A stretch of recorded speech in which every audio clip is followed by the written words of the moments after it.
ፖሊሲ ሲወጣ ግን ከብዙ ነገሮች አንጻር ነው መታየት ያለበት። የመጀመሪያው ነገር የየራሳችን የሚዲያ ፖሊሲዎች አሉን። የመገናኛ ብዙሃን ባለስልጣን ፖሊሲ አለ፣ የፕሬስ ነጻነት አለ፣ የዓለም አቀፍ የጋዜጠኞች ፖሊሲ አለ። ከዛም ባሻገር ደግሞ ሁላችንን የሚያስተዳድረን ደግሞ የመገናኛ ብዙሃን ባለስልጣን ፖሊሲ ነው። ይሄ ፖሊሲ ከዚህ በፊት በሌት ሚኒስትሪ ስንሰራው ከብዙ ነገሮች አንጻር አይተን ነው ከመገናኛ ብዙሃን እነዚህ አሁን ከተባሉት ከዛም ባሻገር ደግሞ እንደ ካውንስል ደግሞ የካውንስሉን አማደ እምነት ሰባቱን አማደ እምነት ባካተተ መልኩ ከዛም ባሻገር ደግሞ የህግም ጉዳይ የህግም ተጠያቂነትም ስለሚኖረው የህግ ባለሙያዎች ማህበር ከሚተዳደርበት ነገር ተነስቶ እነዚህን ሁሉ ባካተተ መልኩ ሙሉ የሆነ ቅድም እንዳልከው ሰፊም የሆነበትን ምክንያት ከዚህ አንጻር የህግም ጉዳይ ያለው ሌሎችም ብዙ አይነት ነገሮች ከህፃናት መብት ከምናምን እነሱ ሁሉ ስለተካተቱበት ነው ሙሉ እንዲሆን ስለተፈለገ። እዚህ ላይ ተቀንጭቦ ቁንጽል በሆነ ሐሳብ ቀርቧል። ችግር የለውም። የመጀመሪያው የኔ ጥያቄ የመገናኛ ብዙሃን ፖሊሲና ይሄ የሚጣረስ ሐሳብ የለውም ወይ? ለምሳሌ መገናኛ ብዙሃን ባለስልጣን እንዳለ የሃይማኖት ተቋማት ሚዲያዎችን የሚቆጣጠርበት የራሱ የሆነ ያወጣው ፖሊሲ አለ፣ ለመሰረዝም ለማስቀጠልም። ስለዚህ ያ በራሱ በቂ አይደለም ወይ የሚለውን ነገር እሱን እኛ ዝርዝር ጉዳዮች ላይ ማውራት እንችላለን።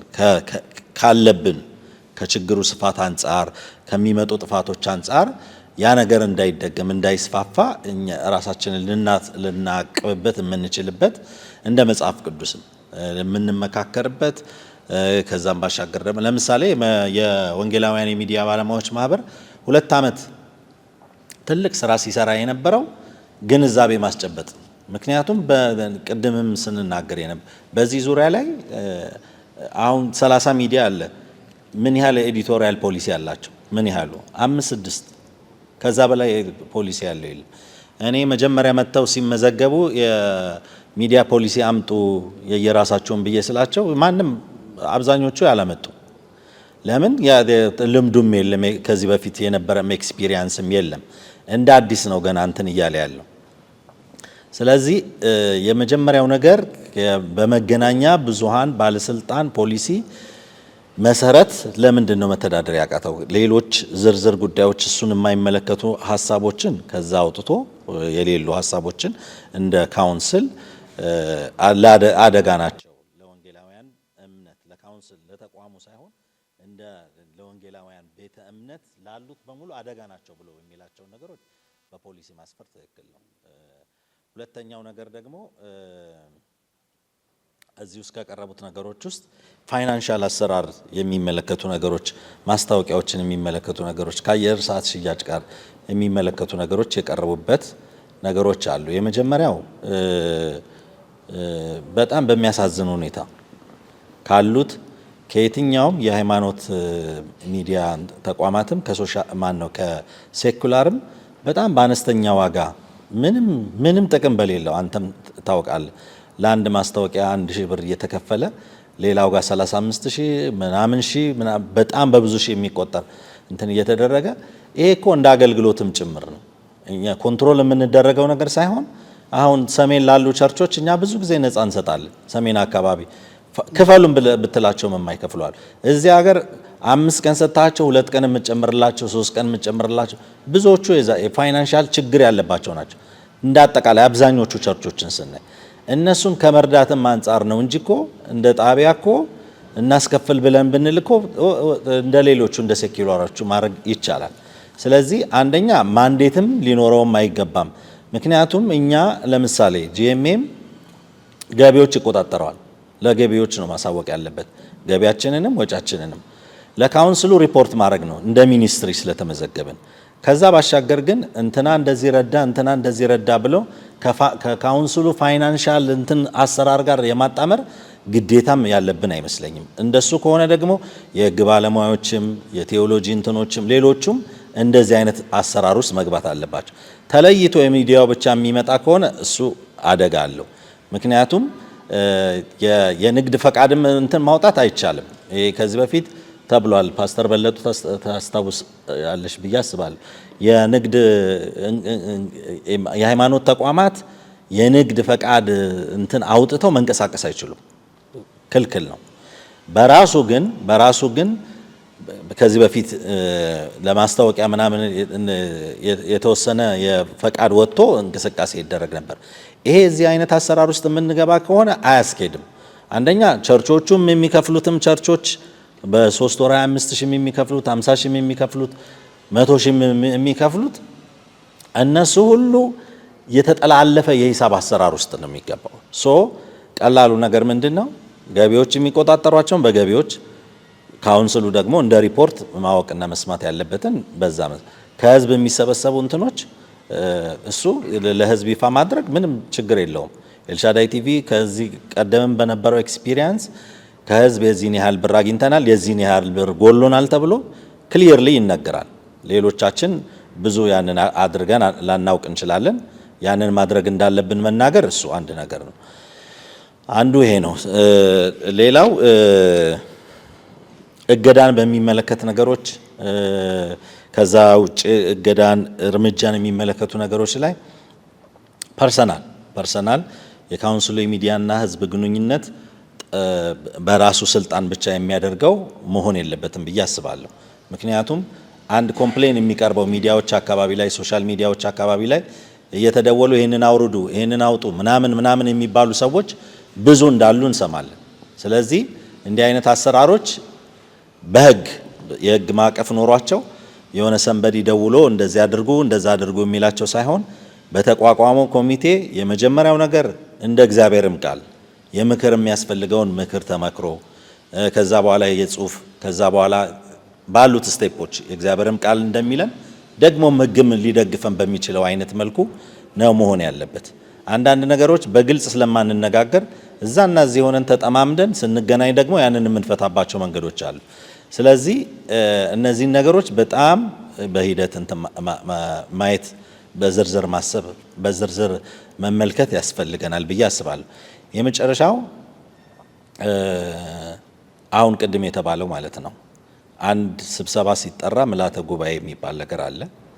ስለዚህ አሁን እኛ ይህንን ሀሳብ ሰተንበት ተነጋግረንበት እኛ ያልነው ሀሳብ እንትን ሊል ይችላል። ነገር ግን ደግሞ ችግሩ ያለባቸው የዚህ ችግር በዋነኝነት ሰለባ ሊሆኑ የሚችሉት አልመጡም። ይሄ እንዳካሄድ ማለት ነው። ለምሳሌ ያንን ፖሊሲ ስንሰራኛ የመጀመሪያውን ረቂቅ እንትን ለሁሉም ሰጠናል። ለሚመለከተ ከየተቋሙ ለመጡት ሃርድ ኮፒ ሰጥተን እሱን አይተውት ከዛ በኋላ እሱ ላይ ሀሳብ ሰጥተው ከዛ በኋላ እንደገና ውይይት ተደርጎበት ነው በዛ ፕሮሰስ ነው ማለፍ ያለበት። ምክንያቱም እኛ ዛሬ ይህንን አጽድቀን ነገ ላንኖር እንችላለን እዚህ ውስጥ። ግን ለእግዚአብሔር ቤትም ማነቆ መሆን የለብንም። ለሌሎችም ደግሞ ለአሰራርም ደግሞ ችግር የሚፈጥሩ ነገሮችን አስቀምጠን ማለፍ የለብንም።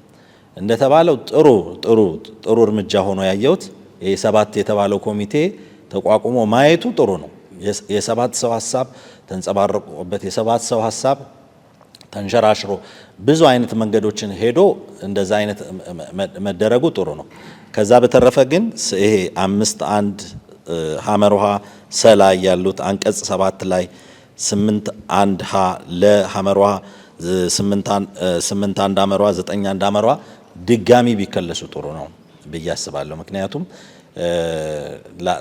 እንደ ህግም ሲቀመጡ ከመገናኛ ብዙሃን ባለስልጣንም ጋር ካለው ህግ ጋር የሚቃረኑም ሊሆኑ ስለሚችሉ እንደገናም ደግሞ ከኢትዮጵያ የህግ ባለሙያዎች ማህበርም ጋር ደግሞ ያለ የአሰራር ሂደትም ላይ ከካውንስሉም አንዳንድ መተዳደሪያ ደንብ ጋር በተያያዘ ያሉ እንትኖችን መታየት አለባቸው ብዬ ስለማስብ ማለት ነው። ስለዚህ እነዚህ ነገሮች ሁሉ ግንዛቤ ያደረገ መሆን አለበት። ከሁሉም ግን ደግሜ ባንክሮ መናገር የምፈልገው ሌላ ጭቅጭቅ ሌላ ነገር ውስጥ እንትን ከማለቱ በፊት እነዚህ የቀሩት ሰዎች በግዴታም ቢሆን እንዲመጡ ካውንስሉ ቀጥታ ደብዳቤ ጽፎ ይሄንን የማትገኙ ከሆነ ከዚህ በኋላ እናጸድቀዋለን። ሁለተኛው ስቴፕ እንደዚህ ነው ይመስለኛል፣ በአሰራር ማለት ነው። ስለዚህ እንደዛ ተጠርተው እነሱም እንትን አውቀው ነገ ይሄ ስህተት እንደሚመጣ ስለማቅ ነው። አንዳንዱ ከፖሊሲ ካውንስል እኮ ነው አንዳንዱ የራሱ ህግ ያለው የራሱ እንደፈለገ መሆንም ይችላል። እኔ ሌላ ካውንስል ሁሉ ያለ እስከሚመስለኝ ድረስ ሌላ ብዙ ካውንስሎች አሉብን። በፈለጉትን ነገር የሚናገሩ የፈለጉትን ነገር ስለተናገሩ ትክክል የሚመስላቸው ሰዎች አሉ። ስለዚህ ይሄንን ካውንስል ቀፎ አድርገውት እነሱ ግን የዛ እንትን የበላይ እንደሆኑ እኛንን የመሰረት ነው እኛንን እንደዚህ ያደረግ ነው እኛንን እንደዚህ ወጣን። የአንድ ሰው ብቻ አይደለም የብዙ ሰዎች አመለካከት እናስተሳሰብ አለበት። የፈለጉትን ተናግረው ምንም እዛ ውስጥ ያለ ሰው አንድ ሰው ሲናገር እሱ ላይ ርብርብ ወይም ደግሞ ለዛ ምላሽ የሰጠው ሰው ላይ ሌላ ምላሽ መስጠት እንደዚህ የመሳሰሉት እንደ ተቋም የማይታሰብበት መታረምን እንደ መልካም እንትን መውሰድ የማይፈልጉ ሰዎች ያሉበት ስለሆነ እነሱ ባሉበት ብዙ ጊዜ ይጠራሉ አይመጡም በምንም አይነት እና በመንግስትም አካላት መጠራት ካለባቸው ይጠሩና ቁጭ ብለው ይሄንን ይወያዩ የጋራ ይሁን። ከዛ በኋላ ለጥንቃቄውም እነሱ ማወቅ አለባቸው። ባላወቁት ነገር ላይ ግን እንደዚህ ተመስርቷል ምናምን ቢባል እኛ ሚዲያ ባለሙያዎች ከመሰረትን በኋላ ብዙ ዝግብ መጥቶ ግን ተጠርቷል። ስለዚህ እንደዚህ አይነት ነገሮች ስላሉ ይሄ ድጋሚ መከለስ ያለባቸው እነሱን በመጥራት ረገድ ያለው ነገር ከመገናኛ ብዙሃን ፖሊሲ ከህግ ባለሙያዎች ጋር ያለው ነገር ከሌሎች ኢንተርናሽናል የሚዲያ ፖሊሲዎች ጋር ያለውን ነገር እሱን ማየት ያስፈልጋል። እሺ ማለት ሲደራረብ ምናልባት እንዳናልፈው አይሻልም? እያወራን እየተነጋገርን ብንሄድ ጥሩ ነውና መሳይ በጣም ኢምፖርታንት ነገሮችን አንስተሃል። በነገራችን ላይ ዛሬ ደምድመን አይደለም የምንሄደው ፈርመን ይሄ ከዛሬ ጀምሮ ጸድቋል አይደለም የምንለው። ዛሬ የመጀመሪያ ውይይት ነው። ይሄ ውይይት ደግሞ ቴሌቪዥን ይተላለፋል፣ ያዩታል። እነሱ ባይኖሩም ይከታተሉታል። የሚቀረጸው ለዛ ነው። ስለዚህ እድል አለ ማለት ነው፣ ከዚህ በኋላ የመገኘት ማለት ነው። ግን እንደ ብዥታዎችን ለማጥራት በፖሊሲ የመገናኛ ብዙሃንን የሀገሪቱን ሕግ ፖሊሲዎች የሚተካ ምንም አይነት ነገር ውስጥ አይገባም፣ መግባትም አይችልም። ቢገባም ተፈጻሚነት አያገኝም። እንዳያችሁት እሱን ለመጥቀስ ተሞክሯል። ምክንያቱም የሚዲያ ሕግን በተመለከተ የሚመለከት ነገር ካለ ከዛ ጋር ሪፈር እየተደረገ ነው እዚህ ውስጥ የገባው። ካልገባም መግባት አለበት ያልገባቸው ቦታዎች ማለት ነው። ስለዚህ የሚዲያ ሕግ አለ፣ ምንድነው የስም ማጥፋት ሁሉ የራሱን ሕግ አለው። ስለዚህ በሀገሪቷ ሕግ መሰረት ወይም ደግሞ በዛ እያለን የሚሄደው እና ሌላው ካውንስሉ ደግሞ ያወጣው ሕግ አለ። ለምሳሌ እናንተ ፈቃድ ስትወስዱ ሁላችንም ፈቃድ ስንወስድ ካውንስሉ ጋር ፕሮሚስ ያደረግነው በየአመቱ ደግሞ ሪፖርት የምናደርገው ፕሮሲጀር አለ። ለምሳሌ ከዛ ውስጥ አንዱ ፋይናንሻል ነው። ስንት ገቢ ወጣ፣ አሁን በሚደረገው ለምሳሌ አንዳንዶቹ ያው ክርስቲያኖች ነን እንላለን፣ ግን በብዙ ውሸት የተሞላ እንደሆነ እናውቃለን። ይህንን ወደፊት እግዚአብሔር በሚሰጠን ጥበብ መሰረት እያጠራ ነው እንሄድ ይሆናል። ትክክለኛ ኢንፎርሜሽን እያስገባን ሰው አይደለም፣ ግን በተቻለ መጠን እኛ እዚህ ውስጥ ማስገባት ያለብን በትክክለኛው አሰራር ጤናማ የሆነ ሚዲያ መፍጠር ነው ያለብን። ስለዚህ ፋይናንስ አይመለከታችሁም፣ የማይመለከተን ከሆነ አይመለከተን፣ የሚመለከተን ግን ህጉ የሚፈቅድልን ከሆነ በዛ መሰረት ሪፖርት ይደረጋል እንጂ ይሄ የሁሉ ነገር አምጡና ለዚህ አሳውቁ አይደለም። የካውንስሉ የፋይናንስ መመሪያ በሚፈቅደው መሰረት ለምሳሌ ደረሰኝ ስታሳትሙ ሄዳችሁ ማተሚያ ቤት አታሳትሙ፣ ሄዳችሁ ከካውንስሉ ፈቃድ ወስዳችሁ ነው። ያ ማለት ምንድን ነው? ገቢዎቻችሁን የተቆጣጠረ ነው ማለት ነው። ስለዚህ ትክክለኛ ሪፖርት ይሁን በሚዲያውን በኩል ያለው ያንን ህግ ይከተል በሚል ነው። ሌላው ገንዘብን ጉዳይ በተመለከተ አንስታል፣ የማስታወቂያን ጉዳይ፣ ንግድ ፍቃድን ጉዳይ። በነገራችን ላይ ይሄ ለማንኛውም ሚኒስትሪ እና ለቤተ ክርስቲያን የምናደርገውን አይመለከትም። እዚህ ላይ የተጠቀሰው እሱን አይመለከትም። ማስታወቂያ የምናስከፍለው በጣም ትንሽ ነው፣ በጣም ትንሽ ብር ነው። በነፃ ኦልሞስት ነፃ ማለት ነው። ነፃም ሆነ ብዙ ብርም ሆነ ወደው እስከከፈሉ ድረስ እሱን አይመለከትም። እንደ ገቢ ይቆጠራል። ገቢውን ሪፖርት በምታደርጉበት ጊዜ ሪፖርት ታደርጋላችሁ እንጂ ይሄ ፍቃድ አውጡ የሚለው እሱን አይመለከትም። ፍቃድ የሚወጣው የንግድ ማስታወቂያ፣ እሱን ደግሞ ከብሮድካስት ባለስልጣን ጋር ስንፈራረም የሰጠን ውል አለ፣ ሁላችሁም ጋር አለ። ዛሬ ይዤው አልመጣሁም እንጂ ውሉ ላይ ምን ይላል? የሃይማኖት ተቋማት የንግድ ስራ ውስጥ መግባት አይችሉም። የንግድ ማስታወቂያ ማስተላለፍ ከፈለጉ ግን ይችላሉ። እንኳን እነሱ አይደለም ቤተክርስቲያን ንግድ ውስጥ መግባት ከፈለገች ንግድ ፍቃድ አውጥታ መግባት ትችላለች። ለምሳሌ አሁን አብዛኞቹ ቤተክርስቲያኖች ይሄ አጋጣሚ ውስጥ ሆኖ ነው እንጂ ብዙዎቹ ቤት ያከራያሉ። ቤት ሲያከራዩ ተከራይ ይከፍላሉ። ለምን? አከራይተዋል፣ ለንግድ ተቋም አከራይተዋል። ስለዚህ አከራይቱን የሚከፍሉት ንግድ ፍቃድ አውጥቶ ነው። በዛ መሰረት ታክስ ይደረጋሉ እንጂ ይሄ መንፈሳዊ ነገሩን አይመለከትም ማለት ነው። ሌላው ያነሳው ገቢና ወጪ እንደሚቆጣጠር ያው መልሼዋለሁ። እገዳን በተመለከተ ካውንስሉ ሚዲያ እናንተን እገዳ ውስጥ መግባት አለበት አላለም። ይህም ህግ የሚለው ምንድን ነው? እዚህ የሚቋቋመው የካውንስሉ የሚዲያና ህዝብ ግንኙነት መምሪያ ኃላፊ ሰብሳቢ የሚሆንበት 6 ሰዎች ደግሞ ከእናንተ ተመርጠው 7 ኮሚቴ አንድ የሚዲያ ኮሚቴ ይቋቋማል። እሱ ነው ማስጠንቀቂያም የሚሰጠው ገዳም የሚያደርገው እንዲሰረዝም የሚጽፈው እሱ ነው። ስለዚህ እናንተ በራሳችሁ ላይ ነው አፕላይ የምታደርጉት ማለት ነው፣ ህጉን የምታወጡት ማለት ነው። ስለዚህ ይሄ ወደ እንትን አይመጣውም። ምልዓተ ጉባኤ የሚለው ነገር እንግዲህ እንዳልከው ከመጡ መጡ፣ ካልመጡ ምልዓተ ጉባኤ ሞላ አልሞላ እኛ አሁን ተቋም እያቋቋምን ምናምን አይደለም። ይሄ የተሰጠንን ኃላፊነት ለመወጣት ጥረት እያደረግን ነው። ካልመጡ አልመጡም። ስላልመጡ ህግ ባለማወቅ ወይም ደግሞ በመቅረት አቮይድ ማድረግ አይቻልም። ስለዚህ እኛ ተወያይተን የሚመለከተን ጤነኛ የሆኑ መጥተዋል። ጤነኛ የሆነ ሰው ሲጠራ ይመጣል። ከዛ ያንን አፕላይ እናደርጋለን። አፕላይ ማድረግ አትችልም የሚል የህግ ሂደት ካለ ወደፊት የምናየው ያው ችግሮቹ በአንድ ጊዜ አይፈቱም። አሁን ለምሳሌ የተሟላ ሰነድ አይደለም፣ በጣም ብዙ መስተካከል ያለባት እና ደግሞ ችግሮች የሚመጡ ችግሮች ካሉ በዛ መሰረት ማስተካከያዎችን እያደረግን እንሄዳለን። እሺ ቅድሚያ ሰጥቷል። እንግዲህ አትቀየሚ። በለጡ ሀብቴ ነኝ ከኤልሻዳይ ቴሌቪዥን ኔትወርክ። የተሰጡን አጀንዳዎች ላይ ያው ዛሬ ውሳኔ እንደማንሰጥ ተነግሯል። የኔም ሀሳብ እሱ ነበረ። በጣም በጥልቀት ልናያቸው የሚገቡ ፖይንቶች ናቸው የተነሱት። ስለዚህ ጊዜ ተሰጥቶን ሁላችንም ወደ ተቋማችን ተመልሰን እያንዳንዱን ነገር ሄደንበት ሚስማማንን ይሄ ተስማምቶናል፣ ደግሞም መስተካከል ያለበት ይሄ ቢስተካከል፣ መጨመር ያለበት ይሄ ቢጨመር የሚል ሀሳብ ይዘን ብንመጣ በጣም ደስ ይለኛል። ምክንያቱም ይሄንን ይዘን መወሰን የምንችል አይመስለኝም። እንደ ኤልሻዳይ ቴሌቪዥን ኔትወርክ በካውንስል ውስጥ እኛ አልተመዘገብንም። ፍቃድ የሰጠን የኢትዮጵያ ብሮድካስቲንግ ኮርፖሬሽን ነው።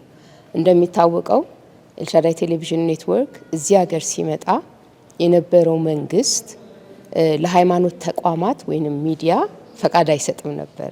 ስለዚህ ኦሬል ፊልምስ ተብለን ተመዝግበን እስቲልም የምንንቀሳቀሰው በዛ ነው። ግብር እንከፍላለን፣ የሚደረገውን ነገር በሙሉ እናደርጋለን። ትንሽ ለየት ይላል አሁን ካውንስሉ ከሚሰራው አሰራርና አሁን ደግሞ ምን ተግዳሮት እየመጣ ነው? ቢዝነሶች መዝጋት አይቻልም እየተባለን ያለ ነው። እያሰብን ነው ወደ ካውንስሉ መተን እንደ ኤልሻዳይ ቴሌቪዥን ኔትወርክ ለመመዝገብ፣ ግን ብዙ ተግዳሮቶች አሉና የሚወጡት እነዚህ እንደ መተዳደሪያ ደንብ የምንይዛቸው ነገሮች በጣም መታየት ስላለባቸው አሁን ይሄ የወጣው በካውንስሉ ነው። ግን እኛም እድል ተሰጥቶን በእነዚህ ነገሮች ላይ ሀሳብ ሰጥተን መተን ብንነጋገርበት አንድ ነገር ወረቀት ላይ ካረፈ ከተቀመጠ ረጅም ዘመን የሚያስኬድ መሆን እንዳለበት አምናለሁኝና እንደተባለው ደግሞ እነዚህ መገኘት ያለባቸው ሌሎች ቻናሎች በትክክል ሀሳቡን ተረድተው የማይስማማቸውን እኛም ማይስማማንም ይሄ ይውጣ ይሄ እንደዚህ ይሁን ብለው ሀሳብ ሰጥተው ወደ መጨረሻው ብንመጣ በጣም ደስ ይለኛል። ተስፋዬና ያለኝ ሀሳብ ይሄ ነው። ምን ላይ ሰጥቼበታለሁ። ያው ሰምተሽ ብትይ ብዬ ነው። ይሄ መጨረሻ አይደለም። አዎ አንደኛ ዶክመንቱ ራሱ ፋይናላይዝ ሆኖ ሁላችሁ መፈረም አለባችሁ ዶክመንቱ ላይ። ያኑ የሚታረሙ ነገሮች ብዙ አሉ፣ እናርማለን። ሁለተኛ ደግሞ በሚዲያም ቅድም ይተላለፋል ብያለሁ። ሲተላለፍ እነሱም ይሰሙታል፣ ሀሳቦች ይመጣሉ። ስለዚህ ሁለተኛው የሞቀ ውይይት እንደሚኖር ተስፋ አደርጋለሁ። ስለዚህ ቀጣይ ይኖራል። ግን ምንድነው የምናደርገው? ዛሬ ሰዎች መርጠን ነው ጊዜያዊ ኮሚቴ የሚሆን በዛ ያንን ኮሚቴ መርጠን ነው የምንለያየው። እናንተ ተገኝታችኋል፣ ማንዴት ሰጠን መርጠን ነው የምንለያየው። ከዛ በኋላ የዛ የካውንስሉ ብቻ ሳይሆን የኮሚቴውም ስራ ይሆናል ማለት ነው። ስለዚህ በተለይ ፍቃድ ከወሰዳችሁ አሁን እናንተ አለመውሰዳችሁ ገርሞኛል። ምክንያቱም ባለፈው ጠቅላይ ሚኒስትሩም ሲናገሩ ሰምተሽ እንደሆነ ይሄ ከሰላም ሚኒስቴር የወሰዱ በሙሉ ነበሩና ከዛሬ ጀምሮ ማን ሰላም ሚኒስቴር እንዳይሰጥ ተብሎ እንዳለ ዶክመንቶች በሙሉ ካውንስል ገብተዋል። ከሰላም ሚኒስቴር ራሱ መጥቶ ማለት ነው። ስለዚህ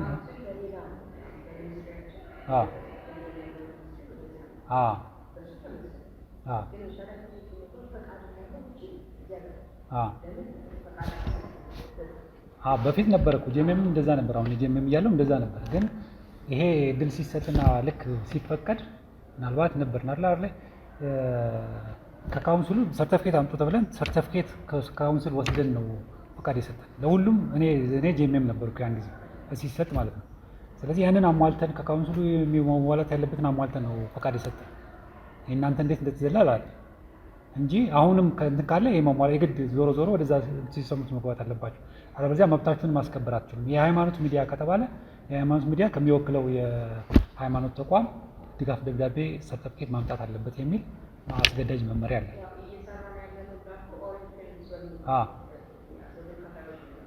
ስለዚህ እንደ ንግድ ተቋም ነው የሚያደርገው። አሁን ይቻላል። ስለዚህ ብዙ መብት ስላላችሁ እንደውም ብዙ አመልጧቸዋል። ከዚህ በኋላ ይሄኛው ደግሞ በጣም ይጠቅማችኋል። ይሄኛውም አንዱ ተቋም ትሉት በዛ ስትታቀፉ ነው። እሺ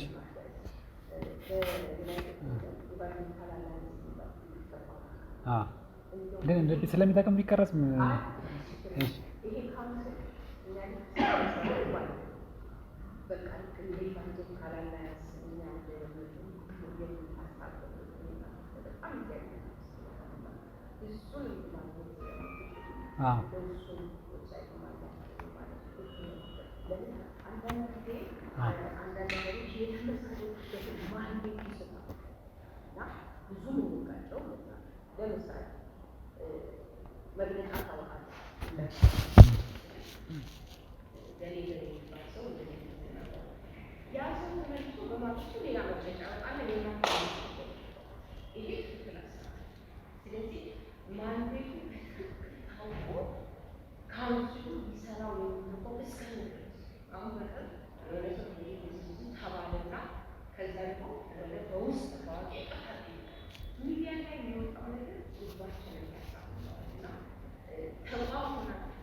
እንግዲህ እሱን ነው እየሰራን ያለ ነው። አሁን ወደ መስመር እየገባን መስመር ስንገባ ደግሞ እኛ ብቻችንን ሳይሆን እናንተን ይዘን፣ ምክንያቱም አሁን ሀሳብ የሚመጣው ከእናንተ ነው። እኛም ማናየው ብዙ ነገር አለ።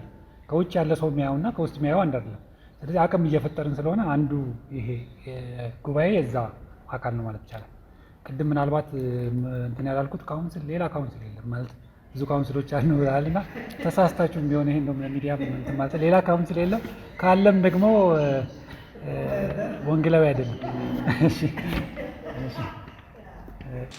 ከዛም በፊት ካውንስል እንዲመሰረት ከፍተኛ ጥያቄ ሲያቀርቡ ከነበሩት ሰዎች መካከል አንዱ ነበርኩ።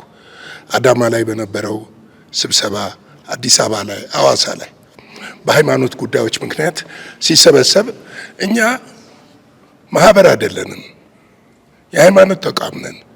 ልክ እንደ ኦርቶዶክስ እንደ ሙስሊም መብት ሊሰጠን ይገባል የሚል ጥያቄ እናቀርብ ነበር።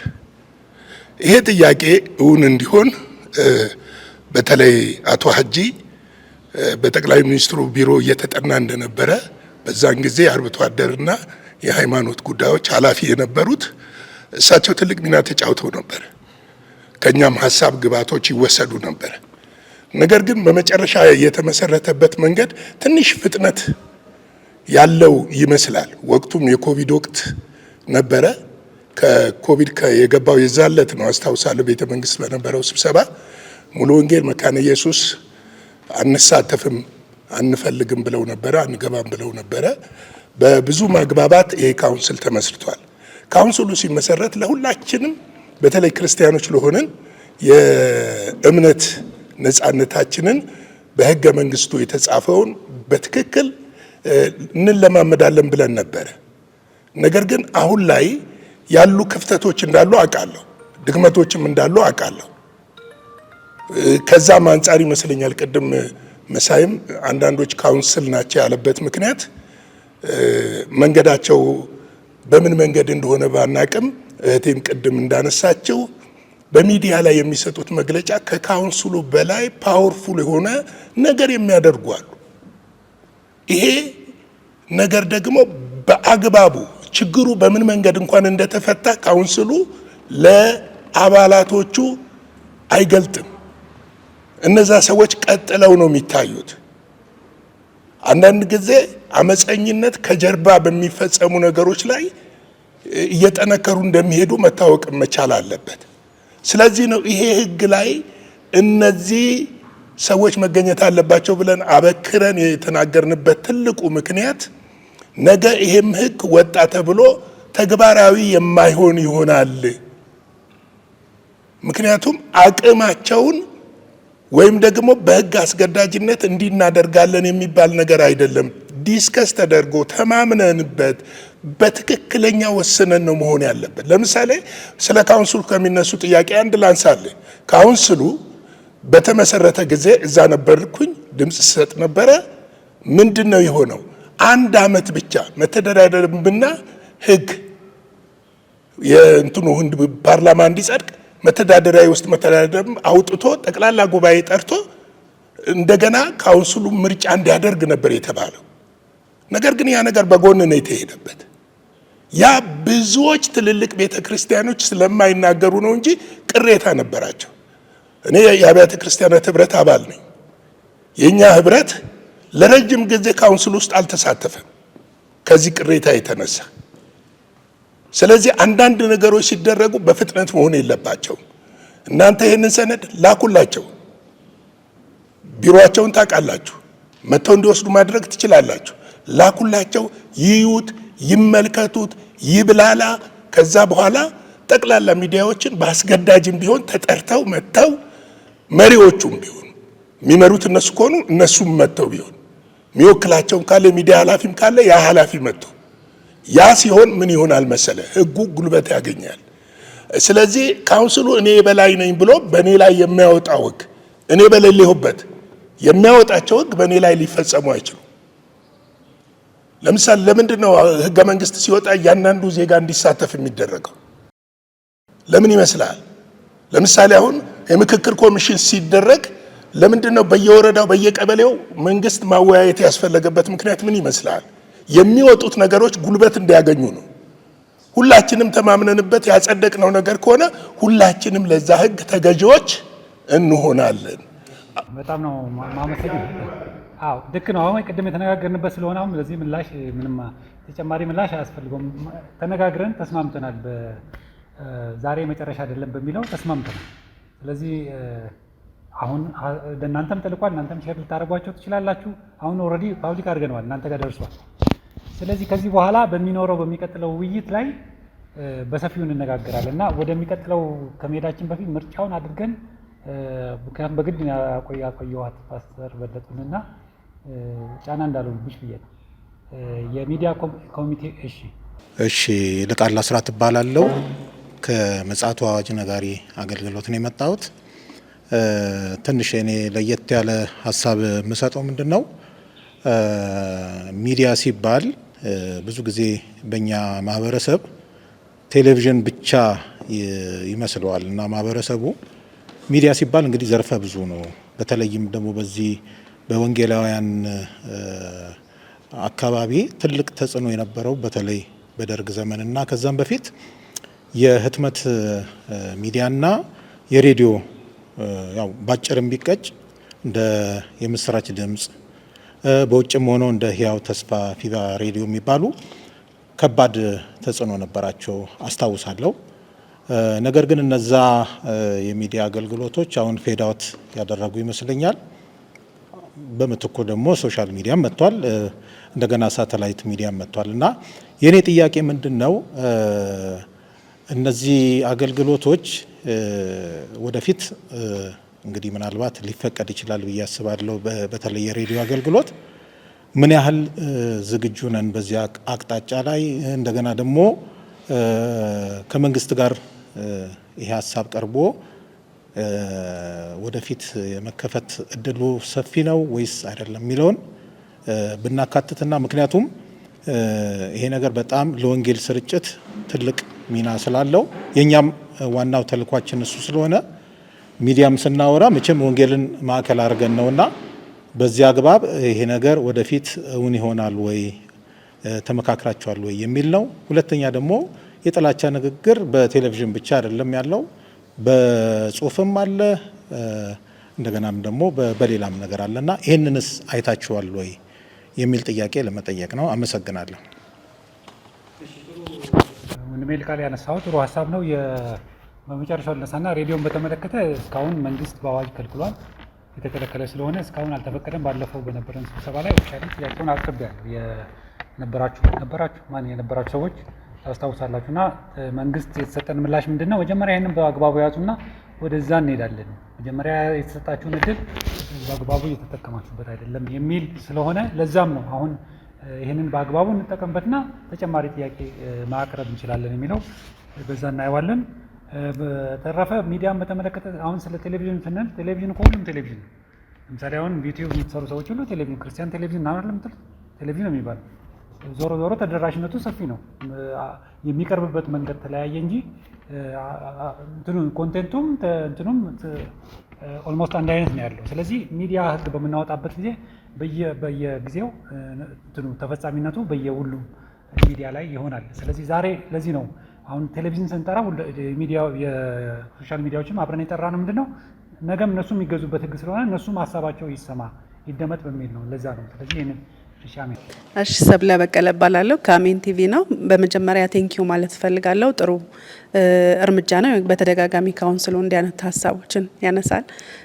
ለውጤት ይበቃል ብዬ ተስፋ አድርጋለሁኝ። እኔ ሁሉም ሀሳብ ስላነሳ ማንሳት የምፈልገው የኢትዮጵያ የወንጌል አማኞች ካውንስል ወይም ደግሞ በኢትዮጵያ የወንጌል አማኞች የሚዲያ አገልግሎት ላይ የምናገለግል ሰዎች ተልዕኮ አለን ብዬ አምናለሁ። ሁላችንም ወንጌልን በምንችለው ልክ ማድረስ ነው። እንግዲህ እንደ ሞዴል የምናያቸው ትልልቅ ሚዲያዎች አሉ። ኤልሻዳይ ቲቪ፣ ኢቫንጀሊካል፣ ጄኤምኤም ቲቪ እና ቀዳሚ የምንላቸውና ብዙ ኤክስፒሪየንስ የምንካፈልባቸው የሚዲያ ተቋማት ናቸው። ከዛ ባለፈ ግን ሶሻል ሚዲያ ላይ ስንመጣ አብዛኛዎቻችን እንግዲህ ወጣቶች በራሳችን ፈቃድና ተነሳሽነት እግዚአብሔር ጸጋ እንደሰጠን አምነን ነው የምናገለግለው ማለት ነውና በጣም ይሄ ምንድነው ሳፖርቲቭ ነገር አናይም ብዙ ጊዜ። ለምሳሌ እንዴት ነው እየሄዳችሁ ያላችሁት ብሎ የሚጎበኘን አካል የለም። በማቴሪያል ታግለን ልንሰራ እንችላለን ብናቁምም በቃ ዛት ማች ፎከስ አይደረግም ማለት ነው። ወይ ጥፋት ብቻ ሲሆን ብቻ ህጉ ላይ ብቻ ሳይሆን ከተልእኮና ከግቡ አንጻር ወንጌልን ማድረስ ከሆነ የካውንስሉ ዓላማ ወንጌልን ለማድረስ በዚህ ዓመት ይሄንን ፕላን አድርጌያለሁ ቢል ሚዲያዎችን በመልክ ለመጠቀምና በመልክ ደግሞ ለማብቃት ቢታሰብ ይሄም ሀሳብ ውስጥ ቢገባ ብዬ አስባለሁ። ሌላው ኤክስፒሪየንስ ሼሪንግ ቢኖር ብዬ ማስባለሁ እዚህ ውስጥ ማለት ነው።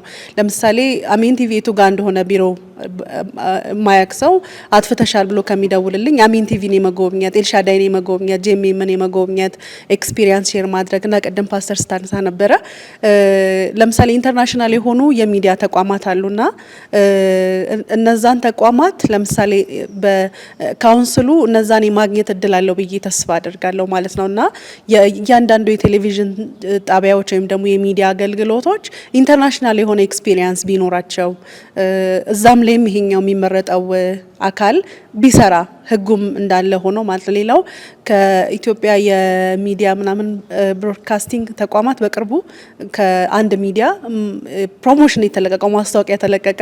ሌላውን ሃይማኖት የሚነካ ስለነበር ተደውሎ ይሄ ፕሮግራም እንዳይተላለፍ ብሎ አገዷቸው። ፕሮሞ ገና እንደተለቀቀና ያ ማለት በጣም ጥሩ ነገር ነው ብዬ አስባለሁ። ሌላኛውን ሃይማኖት ስለሚነካ ተከታተሉት ብሎ ካደረኩት ልክ እኛ ጋር ስንመጣ የተሳሳተ ንግግር ቫይራል ያወጣል ተብሎ ነው የሚታሰበው። ለምሳሌ በቃ ለጌታም ስም አንጠነቀቅም፣ ለኮሊንጋችንም አንጠነቀቅም፣ ለተቋሙም አንጠነቀቅም እና እዛ ላይም መሰረት ያደረገ አሰራር ቢሰራና አትስሩ ከማለት በፊት ግን ቸርቾችም እዛ ውስጥ ያሉ ወጣቶች በገዛ ፈቃድ የሚያገለግሉ ስለሆኑ ይሄ እውቀታቸውን የማጎልበት ከህጉ በፊት ህጉን እንዲያውቁ እድሎችን ማመቻቸት ከዛ ደግሞ እነሱ ባይመጡ እንኳን ካውንስሉ መሄድ እና ፍቅርን ማሳየት ቢቻል ሞር የተሻለ ነው ብዬ ተስፋ አድርጋለሁ። አመሰግናለሁ። እሺ አሜን። በጣም ነው የማመሰግነው። እንግዲህ ምናልባት ዘግይተሽ ስለመጣሽ ነው እንጂ መጀመሪያ ላይ የልምድ ልውውጥ ማለት የነበረን ነገር ተነጋግረናል። ይሄ የሚቀጥል ይሆናል።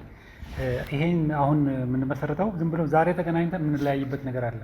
ለዚህ ነው ከእናንተ ሰዎች የሚመረጡበት ምክንያት ምንድነው? አሁን ተጠያቂው ካውንስሉ ብቻ ሆነ እዚህ የሚመረጡ ሰዎችም ጭምር ነው ማለት ነው። ከዚህ በኋላ ለሚሆነው እንደምትፈልጉት ነገር ማለት ነው። የብቃት ማሳደግ የካውንስሉን እገዛ ማግኘት በተመለከተ እሱን ለማድረግ ነው የምንፈልገው። እሱን ለማድረግ ግን አሁን ተበታትነናል። ሁሉም በየራሱ እየሮጠ ነው ያለው። ስለዚህ እሱን ለማድረግ ዛሬ የምናደርገው ወሳኝ ነገር ነው።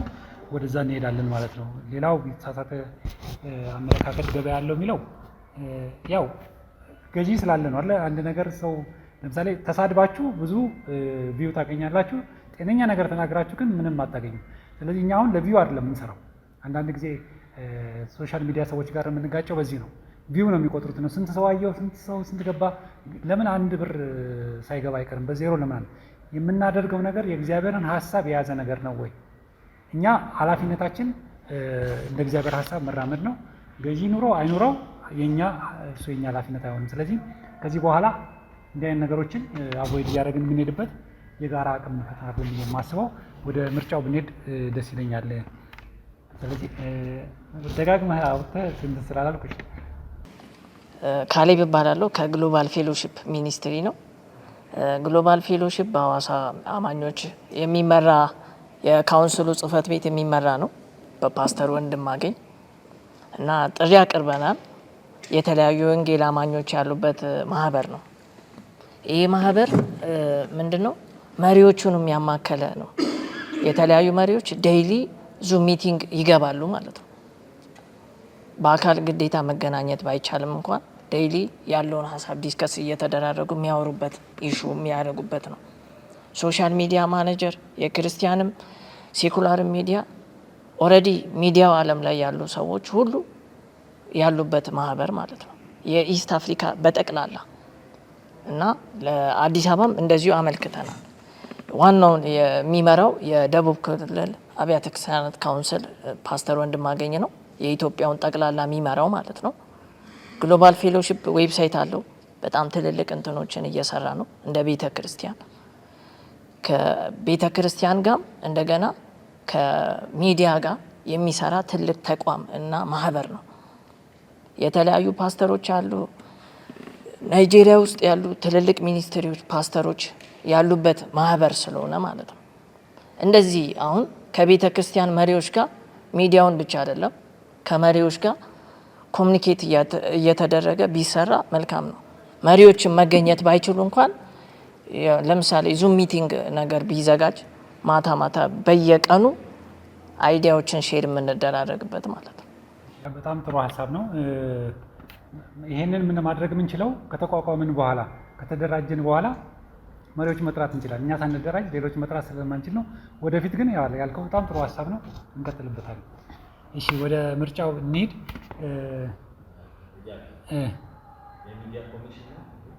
ሚዲያ ኮሚሽን እዚህ ላይ ሚዲያ ኮሚቴ እንዳላለም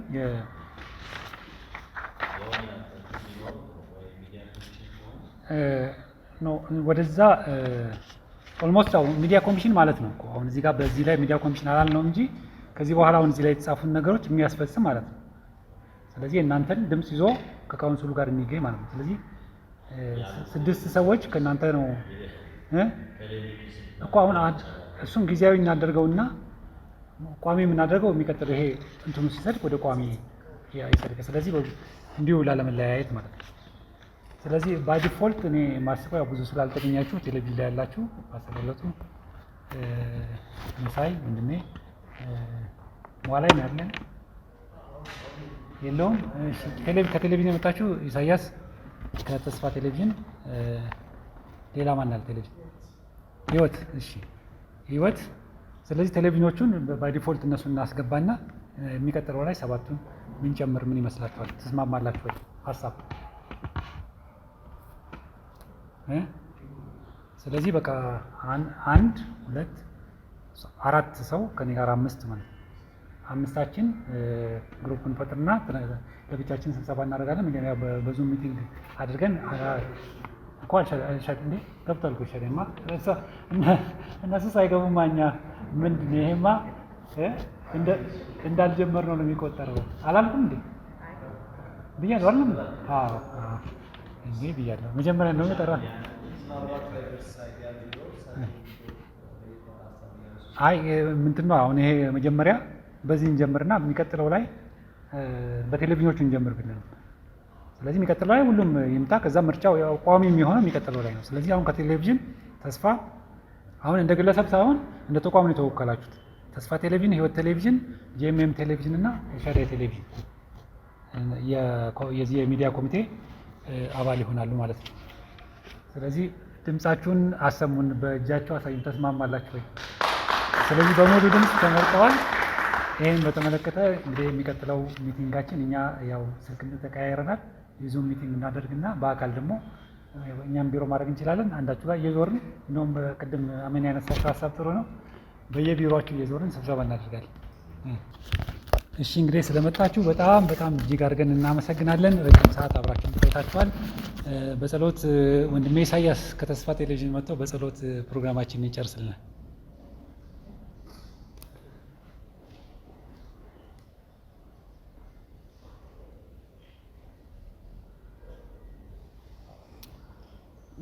እግዚአብሔር ስም የተባረከ ይሁን። እግዚአብሔር አምላካችን ሆይ ስለዚህ ጊዜ ስለዚህ መሰባሰብ እጅግ አድርገን እናመሰግንሃለን። የዘላለም አባት በዚህ የተመካከርነው የተነጋገርነው የበለጠ ወንጌልን ለማሮጥ እንዲሆን የዘላለም አምላክ እግዚአብሔር ሆይ ለመንግስት የመስፋት ምክንያት እንዲሆን በኢየሱስ ስም እንጸልያለን። አባት ሆይ ብዙዎች ልጅህን እንዲያገኙ ልጅህን እንዲያውቁ የዘላለም አምላክ እግዚአብሔር ሆይ ክርስቲያኖች ዲሳይፕል እንዲደረጉ ወደ አንተ እንዲጠጉ ምክንያት እንዲሆን በኢየሱስ ስም እንጸልያለን። የዘላለም አምላክ እግዚአብሔር ሆይ የክፉ ሀሳብ የጠላት ሀሳብ በጌታ በኢየሱስ ስም የተከለከለ ስለሆነ እናመሰግንሃለን። ቸር ስለሆንክ በጎ ስለሆንክ እናመሰግንሃለን። ስንወጣ አንተ አብረህን እንድትወጣ በኢየሱስ ስም እንለምንሃለን። ክብር ሁሉ ለስምህ ይሁን። ከፍ በል። በጌታ በኢየሱስ ስም ጸለይን። አሜን።